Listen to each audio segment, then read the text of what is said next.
Il 26 ottobre invece partiremo alle 8 di mattina da Piazzale della Municipalità, Piazzale del Mercato a Marghera e pedaleremo lungo la Riviera del Brenta. Avremo un primo incontro con gli attivisti di Opzione Zero, che ci faranno una piccola accoglienza e lì avremo un momento di interscambio con loro.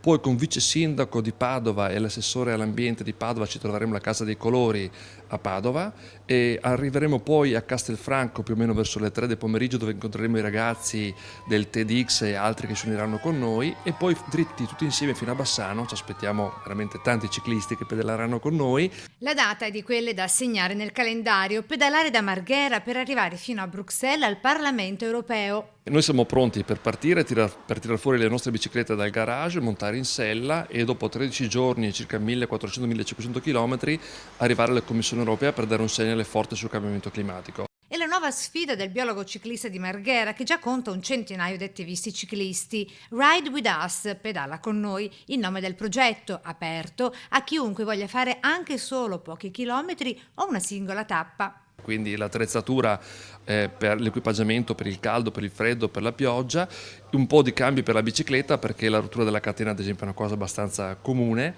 e poi serve un po' di gamba e direi anche un po' di fondoschiena, visto che stiamo tanti giorni sulla bicicletta. Ad ogni tappa una conferenza.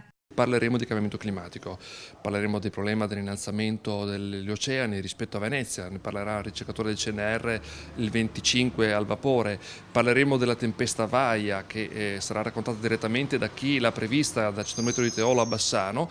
Lo scopo: usare il mezzo a impatto zero per portare proposte concrete contro i cambiamenti climatici. Porteremo con noi delle lettere da parte di sindaci e società civile che consegneremo direttamente alla Commissione. Moreno Argentin, Francesco Moser, Alessandro De Marchi e Francesco Casagrande, tra i nomi dei professionisti delle due ruote che in passato hanno preso parte alle pedalate dello scienziato, dal cognome che tanto evoca i famosi cioccolatini, e lui ora ha già pronta la sua bici per partire. E voi? Prendete la vostra bicicletta, seguiteci sul sito, salite in bici, pedalate con noi.